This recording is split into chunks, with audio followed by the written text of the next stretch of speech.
The 618th edition of the MMA Gambling Podcast on the Sports Gambling Podcast Network is brought to you by Underdog Fantasy. Underdog is giving away $15 million in their Best Ball Mania 5. Sign up today with promo code MMA SGPN to claim your first-time deposit offer of up to $250 in bonus cash. That's UnderdogFantasy.com, promo code MMA SGPN. And we're brought to you by Rhythm. Rhythm has the best AI picks and projections, and their college football product is just about to drop. Claim your 7-day free trial today by going to sportsgamblingpodcast.com/rhythm. That's sportsgamblingpodcast.com/RITHMN.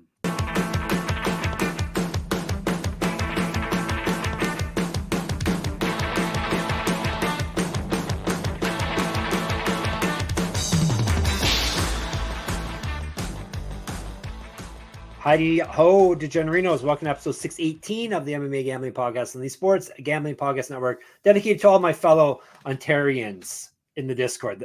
Apparently, the Discord is full of people from Ontario. Every other person is saying, hey, I'm from Ontario too. So this goes out to all my neighbors, even though I assume you're all in the cool part of Ontario, Southern Ontario, not Northern Ontario, because who would live up there? So this goes out to all of you. Thank you for coming to the show. If you're from Ontario and you're not in the Discord, get in there at sportsgamblingpodcast.com/Discord. And obviously, make sure you have already subscribed to our YouTube. I'm sure you have, because people from Ontario are smart. That would be, of course, the MMA Gambling Podcast on YouTube. I'm one of your hosts here. I am the king of Kung Fu, Jeff Fox, and this is part 2 of our UFC 304 breakdown. Today, all about the main card. Should be a faster episode than yesterday's. Yesterday, we did 9 fights, so it got a little lengthy, but that's okay. Let's bring in the co-host of these festivities, the man who went dog a couple times yesterday when I went chalk, just as the way people would expect it. Is Daniel Gumby Vreeland. Hello. Also, I thought, you've called yourself the king of Kung Fu a couple of times. First of all, yes. I think the Chalk's nickname is fully back after yesterday's episode. It is this week. But also, I'm going to throw this out there too. I thought we proposed that your name get changed to Karkara, seeing as you had a little bit of trouble with her pick and didn't trust her. And now you should represent the Karkara. Nope, I like her, so I'm not gonna badmouth her. But no, she's not Karkara. King Kung Fu is a way funnier nickname, so I shall remain that until something else funny happens. So pay-per-view time, Gumby. What do you think about this here pay-per-view we got here? Is this worth everyone's hard-earned money? I'm going to say it's one of the better ones I remember. Both the title fights are fun as hell. Yeah, they're rematches, but not really. Like, we didn't get a conclusion in either of those fights that was worth anything. The Paddy Pimblett fight with King Green. Yep, King Green. Topology still says Bobby. Topology is wrong. It's King Green now. That fight for me is like interesting enough because it's a step up for a prospect that they want, and whether you're high on Paddy or not, like, that's the fight he should be taking. And then both the other fights, like Arnold Allen and Giga Chikadze, we're just trying to figure out where those two dudes belong, and kind of the same thing with Duncan and Rodrigues. It's like it's a lot of fights that answer questions, not really a mismatch on the whole card, in my opinion. I think for the most part, I would not be like absolutely shocked if either of these fights went the opposite way that I predict. So yeah, it's a good one. Yeah, the odds are -250 is the biggest favorite we have. Oh, sorry, -350. So that's a little steeper, but a lot of close fights, as Gumby said. The prelims, we had a lot of squash matches on paper at the very least, based on the odds. But yeah, main card seems to be a lot more tighter. And like Gumby said, questions we need answered.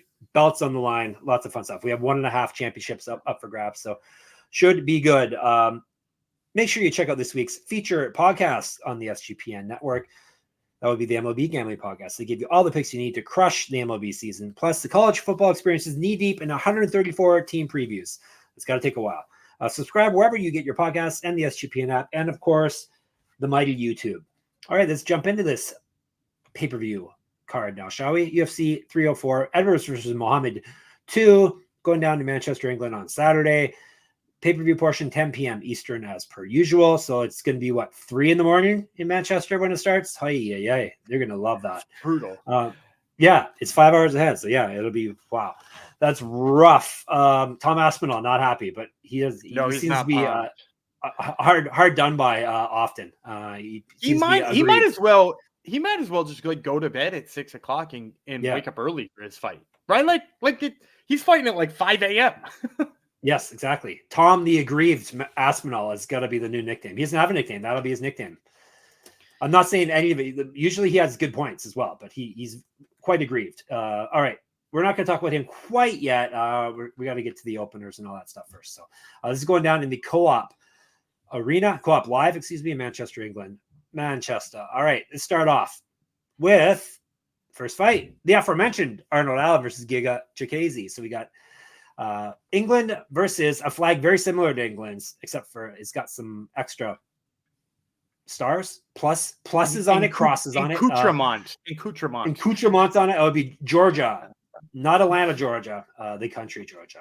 All right. Tell you about Ninja Chikadze, 15-3, 9 knockouts, 1 submission.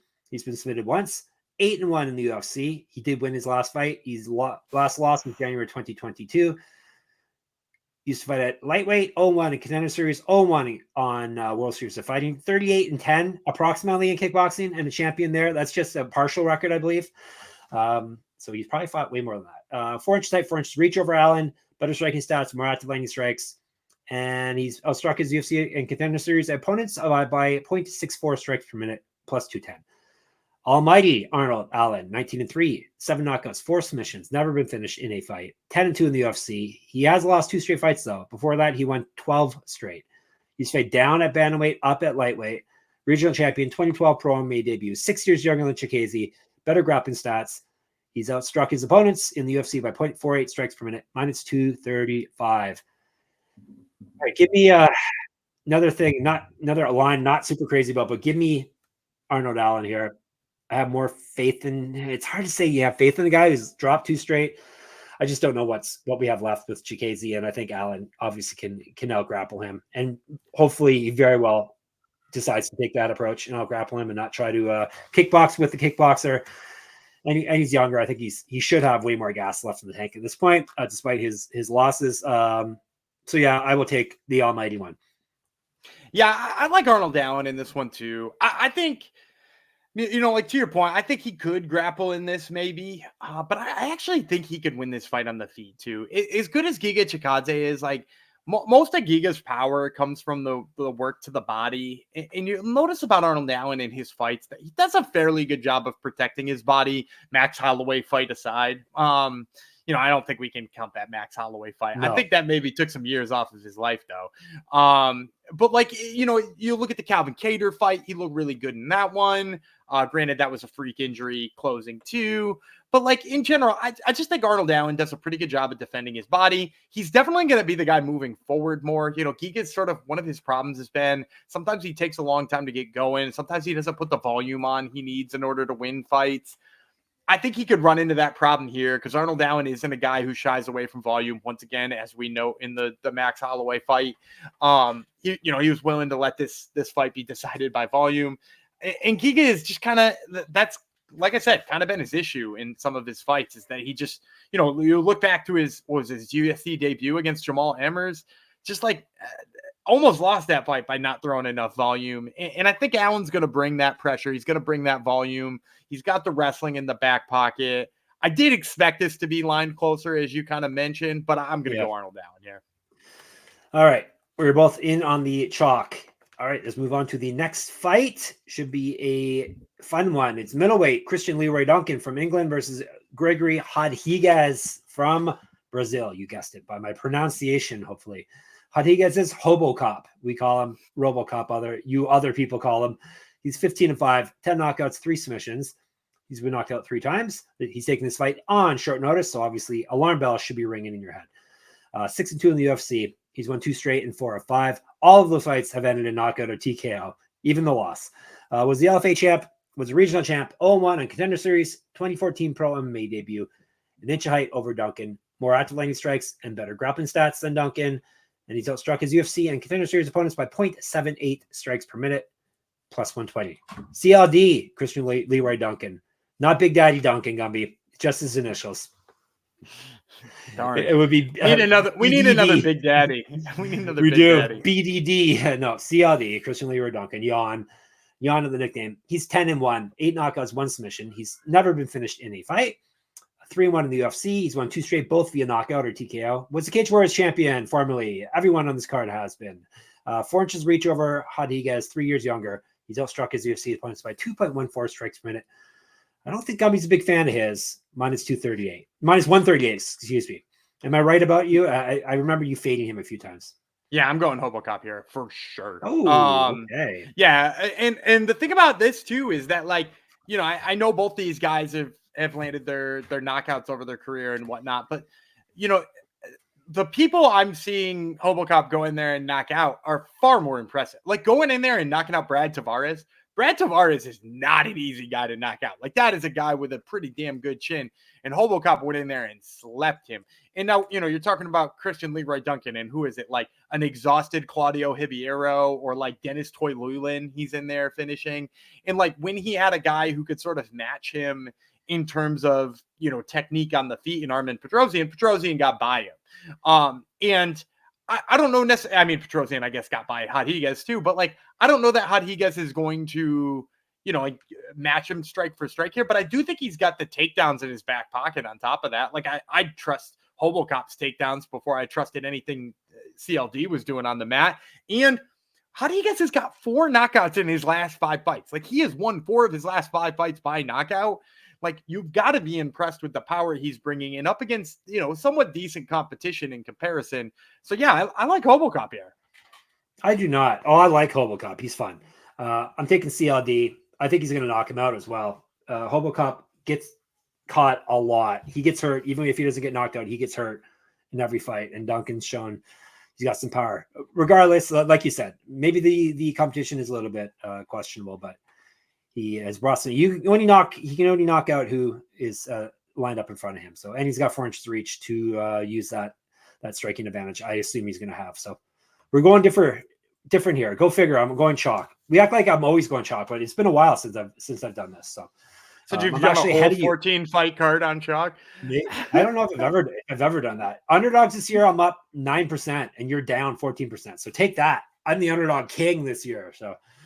Just not this week. It's easier to do that when you pick one every 3 weeks. No way, man. I've taken, let me see. You've taken 93 underdogs. I've taken 79. So yeah, you're ahead of me a little bit, but yeah, not a huge amount, but yeah.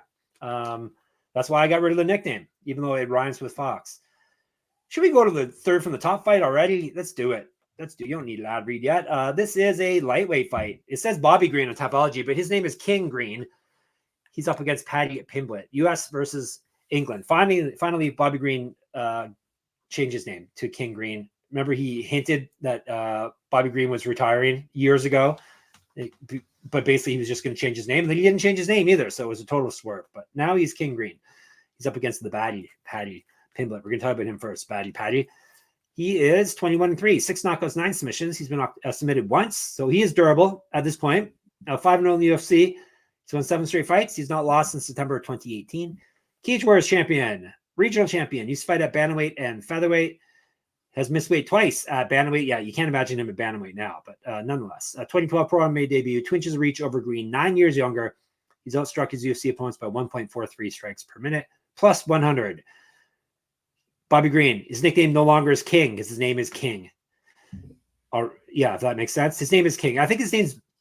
Did he change it to Bobby King Green? Is that what he changed his name to? Do we care? No, I think it's just King Green. I don't just know. Just King. He got Bobby's gone. All right, Bobby is gone. He's 32-15-1 with 1 no contest, 11 knockouts, 9 submissions. He's been knocked out 5 times, submitted twice. 13-10-1 in the UFC with 1 no contest. 3-1 over his last 4. He did win his last fight against Jim Miller. Multiple regional championships on his mantle. Correct. Get the shirt. sportsgamblingpublics.com/store. Get sticky with it. 4-1 in Strikeforce. Strikeforce never die. You fight at welterweight. 2008 pro MMA debut. Better striking stats. More active landing strikes. Better grappling stats. All those are in his favor over Pimblett. He's outstruck his UFC opponents by 2.7 strikes per minute. Minus 115. Give me King. Got to go with the King here, Bobby Green. He's going to put it on Pimblett. Pimblett gets hit. I'm contemplating whether or not Green's going to knock him out or not. I don't know if he still has that power or not. Because he's got the volume. He's got the volume, I think. Pimblett's going to get caught eventually. He's going to get knocked out by someone eventually because his defense is not good. But I don't know if he's going to get knocked out this week. He's going to lose, though. King's the pick. I like Bobby Green here. I had kind of written him off, and I'd faded him a couple of times too, just if we're being honest. But like that Jim Miller fight was really impressive. Like Jim Miller's so tough, and he put so much on Jim Miller that even Jim Miller couldn't handle it, which is so alarming. And Paddy's got to be worried about that because like Bobby Green's or King Green or whatever the hell I'm supposed to call him, his wrestling defense is always mostly held up for the most part, right? Like he's been able, with a couple of like exceptionally high level competition style fights, he's mostly been able to fight that style of fight, to be that kind of guy. And I think against Paddy Pimblett, like I don't think Pimblett's getting him down. And then you want to go back to Pimblett's last win. He's coming off a win over Tony Ferguson, and I mean even Tony looked like he landed something once in a while in there, and like. You change that volume to King Green's, or you change that power to King Green, like that's bad news for Paddy Pimblett. So yeah, give me King Green here. I like him quite a bit in this fight. All right, we both are down with the King. All right, before we move on, Underdog Fantasy, ladies and gentlemen. That's the only place I'm going to get underdogs this week, I think, is that Underdog Fantasy. Underdog Fantasy has just launched their college football best ball product. First place wins $20,000, plus a higher, lower pick'em. Pick 8 allows you an opportunity to win 325 times your entry. Best Ball Mania is live with 15 million in prizes. You can now use specials and boosts in all flex entries. Do you have a play for us for what day is it going to be? It's Thursday today. Yes, for Thursday. I've been leaning on Alex Bregman a lot because despite only having like a 255 batting average, he hit really well in the month of June and has hit really well in the month of July so far. He's really kind of turned it around. So we'll take some Alex Bregman higher than 1.5 total bases. All right, there you go. Take that. He's not a Brave. So sign up with code MMA SGPN to claim your special pick and first-time deposit offer up to $250 in bonus cash. UnderdogFantasy.com, promo code MMA SGPN. Because if he was a Brave, he would be hurt right now, right? Pretty much, yeah. Yeah. Game time. If you want to go see the Braves, I got the place for you to get tickets. Game time. Talk about it. Game time basically is now, not basically, they are now an authorized ticket marketplace of Major League Baseball, which makes getting tickets even faster and easier. Prices on Game Time app actually go down the closer it gets to the first pitch. With killer last-minute deals, all-in prices, views from your seat, and the lowest price guarantee, Game Time takes the guesswork out of buying MLB tickets. It's not just MLB, though. I've been on there for lots of things. Concerts, MMA, lots of different sports. They got it all. Make sure you check it all out. They prioritize last-minute deals. You can save up to 60% off buying last minute for sports, concerts, comedy, theater, and more. They also have flash deals, zone deals, all that stuff. Check it out. Take the guesswork out of buying tickets with Game Time. Download Game Time app. Create an account and use code SGPN for $20 off your first purchase. Terms apply. Again, create an account and redeem code SGPN for $20 off. Download Game Time app today. Last minute tickets, lowest price guaranteed. Those ad reads you did last episode were so much better than mine and so much more professional. You really should take over. Or do you like to watch me struggle? Perhaps you enjoy the struggle. Watching you struggle is not that bad. We can mix it up. I could be the ad read guy, but you're usually the one steering the ship. So you'd have to kick it to me and say it's ad read time. I don't want to hand over the wheel. It's my wheel. It's my show. I'm not giving it up. But that Game Time ad read though, MVP right there. Oh yes, thank you. That was fantastic for sure. No, I was talking about mine, but no. Oh yeah, yours. Yeah, I was being sarcastic anyhow, so that's fine. Yours was very I skimmed through and wow, listen to this guy. You probably did 50 takes though. You don't do a lot. I did one. That's just one take. Wow, one take Gumby. All right, this is not a one take. This is the second take that we're going to get for the next two fights. This one is for the UFC Interim Heavyweight Championship. Oh boy, this is actually interim title. I guess that makes sense. This should just be the real Heavyweight Championship, but that's not how this shady sport of ours goes. Tom Aspinall would be the interim champ. He is from England. He's going against Curtis Blaydes from the United States of America. Curtis Blaydes used to be a Top Turtle friend. Is he too big for the show now, Gumby? Yeah, he doesn't do too many interviews anymore. Yeah, he's pretty scant in his interviews, except for the ones he does for UFC. But yeah, the really good interview back in the day, we were talking about doing bass rooting instructionals while being locked down for COVID, which was kind of fun. Yeah. Good guy. Let's see if we pick the good guy here or not. All right. Razor Blaydes is 18-4 with 1 no contest, 13 knockouts. He's been knocked out 4 times, 13-4 with 1 no contest in the UFC. 4-1 over his last 5. He won his last fight via knockout. He did beat Aspinall. It was kind of via injury. Not kind of. It was via injury. Kind of fluky is what I was going to say. That was back in July of 2022. So the rematch now. 2014 Pro MMA debut. 2 inches reach over Aspinall, plus 310. He's a bigger dog now than he was heading into the first fight. So people apparently like what they saw in the first fight, or they like what they've seen from Aspinall since then. Aspinall, the interim champ, is 14-3, 11 knockouts, 3 submissions, knocked out once, submitted once. He owes us rounds, damn it. 7-1 in the UFC, interim champ. He's won 2 straight, 10 of 11. Last 2 wins would come via knockout or TKO. He's not lost since July of 2022. 2014 Pro MMA debut. 1-0 as a pro boxer. An inch height, 2 years younger than Blaydes. Better striking stats, twice more active landing strikes. Better grappling stats than Blaydes as well. Minus 350, the biggest favorite on this here card. I'm a little bit surprised he's that big, but I'm going Tom Aspinall here. I think you're right. I think some of it is what we've seen since that fight for Tom Aspinall, but I'm also going to throw a little bit of a wrench in that. I think some of it's what we've seen from Curtis Blaydes since then. Sure. You know, despite the fact that he did beat Jailton Almeida, he got ragdolled in that first round. Yep. You know, like, and what's the thing we've always said about Curtis Blaydes in terms of like what he's good at, right? It's like he's a fantastic wrestler, and it seems like he needs to iron out the rest of his game, right? Like he lost that fight. Who was it that beat him when he just decided he was a boxer for like a hot minute? I don't remember, but yes. I'm having trouble remembering the fight. But like the bottom line is that like when Curtis Blaydes wrestled, we were like, oh, he beats anybody when he wrestles. And then then Jailton poked a hole in that argument. And I think that threw a lot of people off of Curtis Blaydes. And like the thing about Tom Aspinall, he's a damn good wrestler. Like look at what he did to Volkov. You know, like he took him down, he beat him up on the mat, he got a submission. Like he's got good subs, he's got good wrestling, and he is 30 times more dangerous than Curtis Blaydes on the feet. I think between his athleticism, the way that he does wrestle when he needs to, and just, I mean, like, look at the power in the boxing in that last fight with Pavlovich. Like, I mean, like, you can't doubt what Tom Aspinall can do at this point. That dude is, you know, as legit as they come. I don't think Blaydes, I mean, Blaydes is going to have to grind him out is my only thought. And I don't know that he can do that for 25 minutes. So give me Aspinall here. Was it Pavlovich you're thinking of when he was trying to box, or was it Derek Lewis when he was trying to box? Oh, I think it was Pavlovich. Yeah. Okay. Yeah. He got knocked out. He tried to, he tried to box Pavlovich, and just like the whole time I remember thinking like, you can wrestle him, like feel free to wrestle him. Like, let's see what happens. And getting real frustrated with it. And like, you know, Aspinall stood and traded with Pavlovich and won. So like, what does that tell you about the difference in these two striking abilities? Yeah. Aspinall's my pick as well. I guess I didn't say that.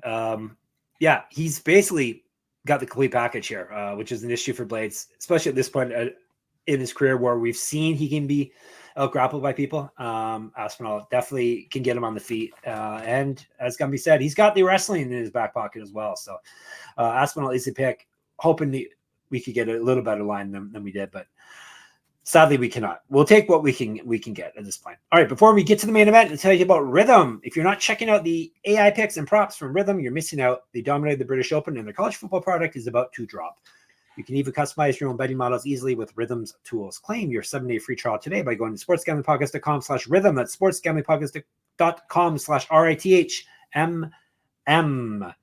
And Circa Sports is back with Circa Survivor and Circa Millions, giving away $16 million in guaranteed prizes. Imagine the regret you'll feel if you win your office Survivor pool but didn't enter the Circa Survivor. FOMO, for sure. And of course, Circa contests have no rake. Don't have a trip booked for Las Vegas yet before football? Ultimate Contest Weekend is a great time to go hang out with our bosses, Ryan and Sean, and enjoy some of the open bar events of the greatest sportsbook in the world, August 22nd through the 24th. Sign up in person at Circa Sports between now and September 7th and use a proxy to play from anywhere. We even have a deal with footballcontestproxy.com to save you $50 with promo code SGP. All right, main event. Another rematch. Another kind of rematch, as we said off the top. The defending champion of the UFC welterweight championship would be Leon Edwards. He's already has 2 successful defenses on his mantle, under his belt. He's from the UK. He's going up against Belal Muhammad from United States of America. 5-5-minute rounds if they need it. 170 pounds. The challenger, remember the name, Belal Muhammad, the greatest nickname in the history of our great sport. 23-3 with 1 no contest, 5 knockouts, 1 submission. He's been knocked out once. 14-3 with 1 no contest in the UFC. He's won 5 straight and got 9-0 with 1 no contest over his last 10.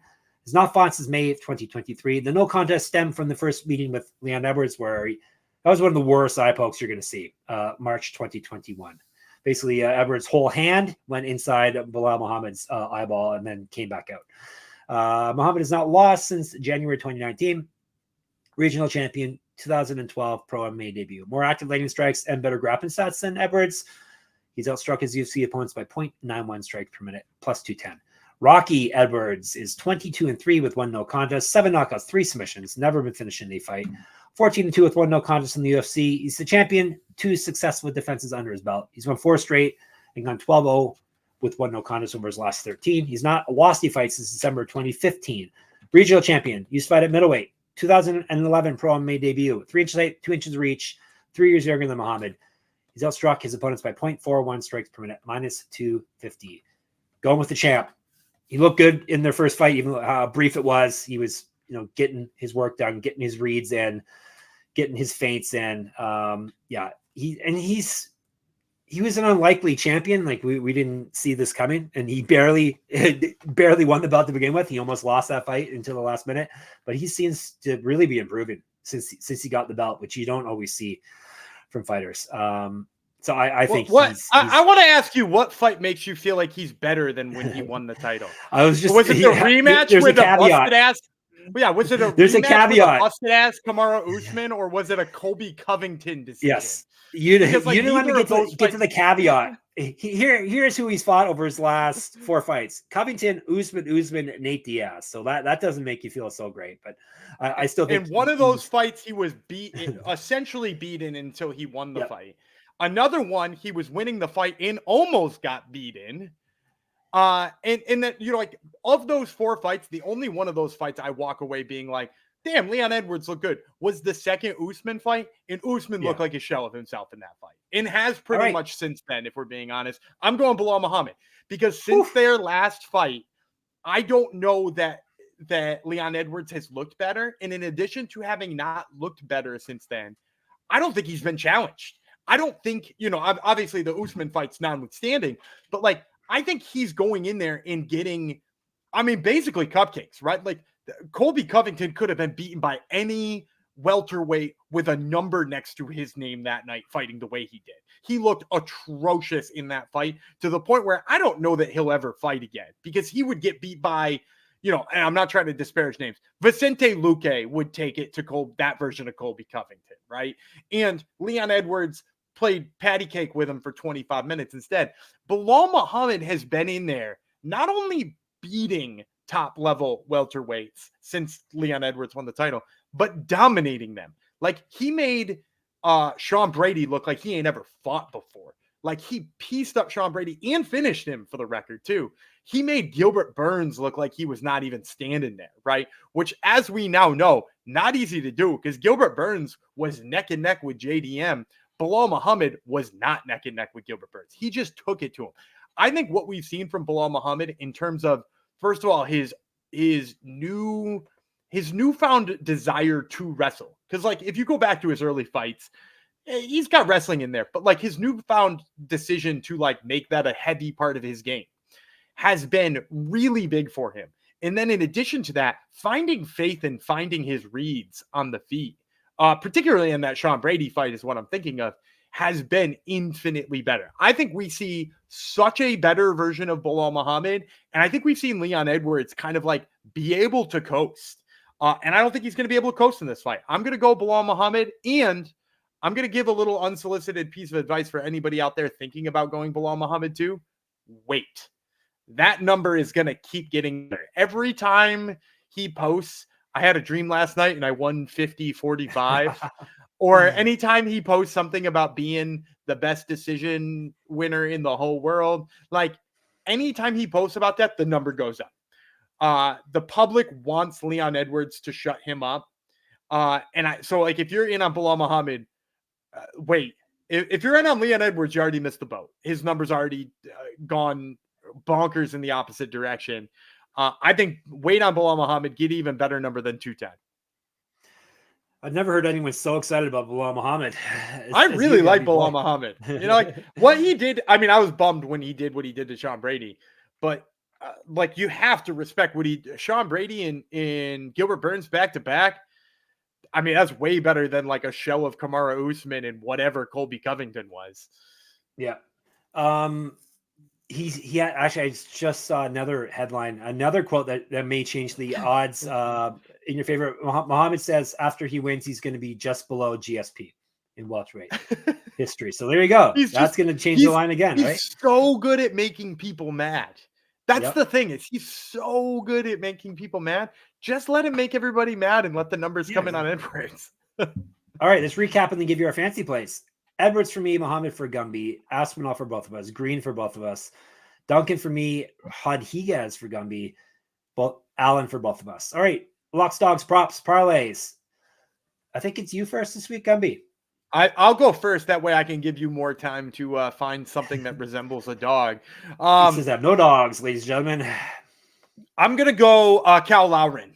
I like Cal Lauren here, both being just like so freaking physically strong, fighting a guy in short notice, coming up a weight class. I've liked Jake Hadley in the past, but he's kind of inconsistent and had a little bit of trouble in his last 2 fights. On top of that, I don't think he's going to fare better at bantamweight against the guy who's stronger than most of the people he's fought. Give me Cal Lauren. All right. Very, very good pick. Basically, I'll take the short notice piece as well and take Shauna Bannon. Surprising. I'm taking her as a lock, but yeah, this is a good matchup for her. Questionable opponent making her UFC debut on short notice. All right. And for my dog of the week, I'm going to go Manel Cape.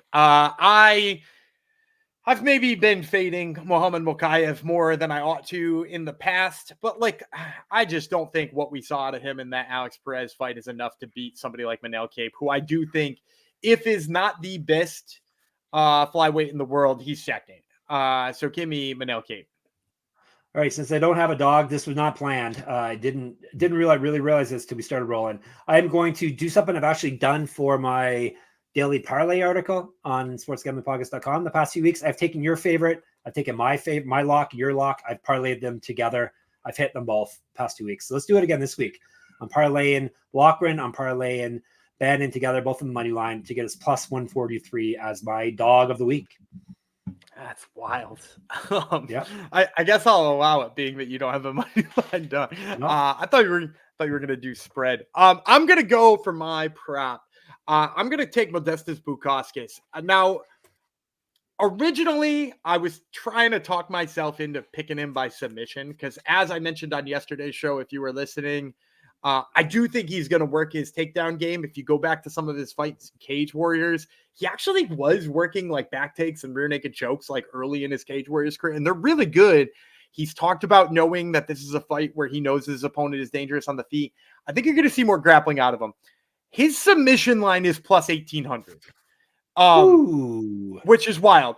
That's not going to be my official dog play, but I feel like I got to mention it up front. Negative 1,800 on submission line for him. So tempting.